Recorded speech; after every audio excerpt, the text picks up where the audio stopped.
अग्निपथ योजना को लेकर के जिस तरीके से पूरे देश भर में बवाल मचा हुआ है, आप देख सकते हैं यहाँ पर कि जीरादेई के जो विधायक हैं अमरजीत कुशवाहा भाकपा माले से विधायक हैं, ये यहाँ पे पहुँचे हुए हैं और ये सिवान के जेपी चौक को आप देख सकते हैं कि जाम किया गया है और तमाम तरह की जो इन लोगों की मांगे हैं कि राष्ट्रीय सुरक्षा और सेना की ताकत से खिलवाड़ बंद करो और बैनर के साथ ये लोग बैठे हुए हैं सिवान के जेपी चौक पे। प्रशासन के लोग भी समझा रहे हैं लेकिन ये समझने के लिए तैयार नहीं है। इनका कहना है कि हम लोग जनता की मांगों को लेकर के हम लोग यहाँ पर बैठे हुए हैं। तो सिवान के जेपी चौक का नज़ारा है। अमरजीत कुशवाहा के नेतृत्व में जो जीरादेई से भाकपा माले के विधायक हैं उनके नेतृत्व में यहाँ पर सब कुछ चल रहा है। हम अमरजीत जी से बात भी कर लेंगे कि अमरजीत जी क्या कहना चाहेंगे।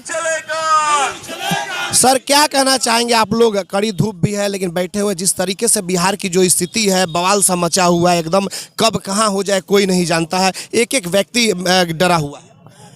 देश की नरेंद्र मोदी की फांसीवादी जो सरकार है, जो हिटलर के रास्ते पर चल दिया है, उसने ही पूरे देश में बवाल मचा के रख दिया है। लगातार हिंदुस्तान के तमाम संपदा को अडानी और अंबानी के हाथ बेच रहे थे, सारे नौकरियों को ठेका पर दे रहे थे।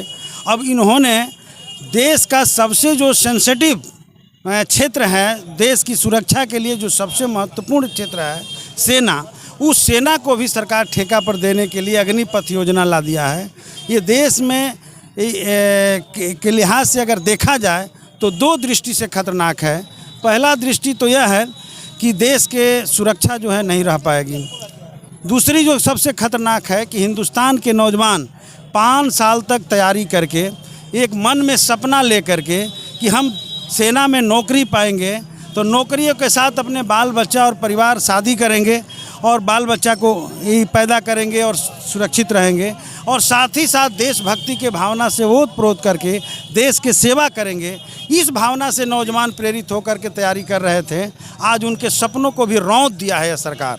तो पहले तो हिंदुस्तान के नौजवानों को ऐसे भी 2 करोड़ नौकरी का झांसा देकर हर साल और रौंदने का काम किया।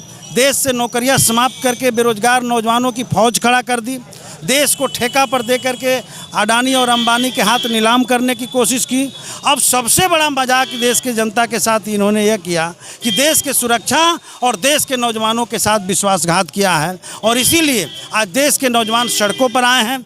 हम मांग कर रहे हैं, हमारा छात्र युवा संगठन आयशा और इनकलाबी नौजवान सभा आज पूरे बिहार बंद का कॉल किया है।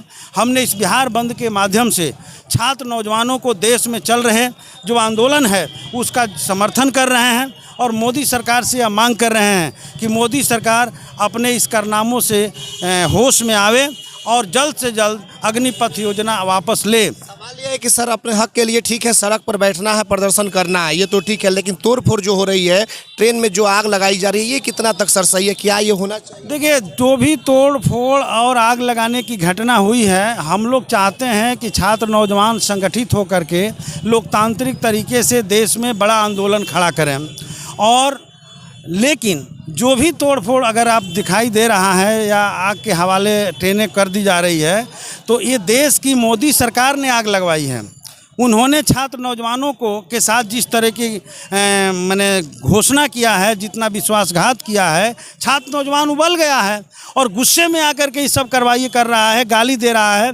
और हम देख रहे हैं कि इस बार छात्र नौजवानों ने सही ठिकाना को पहचाना और भाजपा के विधायकों का चलना बंद हो गया है। उनके गाड़ियों पर हमले हो रहे हैं, भाजपा के कार्यालयों पर हमले हो रहे हैं। ये हमले कोई संगठित नहीं है।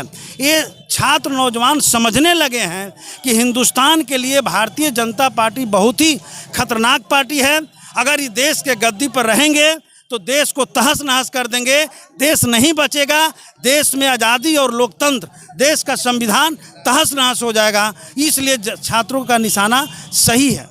फिर आपसे बात करेंगे तो आपने देखा कि ये अमरजीत कुशवाहा जो भाकपा माले के विधायक हैं, जीरादेई से आते हैं, इन्होंने कहा कि लोग अब एकजुट हो गए हैं और लगातार जिस तरीके से विधायकों पर हमले किए जा रहे हैं इसको लेकर इन्होंने कहा कि प्रधानमंत्री को इस पर कार्रवाई करनी चाहिए, बदलाव करना चाहिए, नहीं तो आने वाले समय में एक बड़ा यह आंदोलन का रूप ले सकता है। हमारे सहयोगी आशीष कुमार गोलू के साथ चंदन कुमार, ATN लाइव सिवान।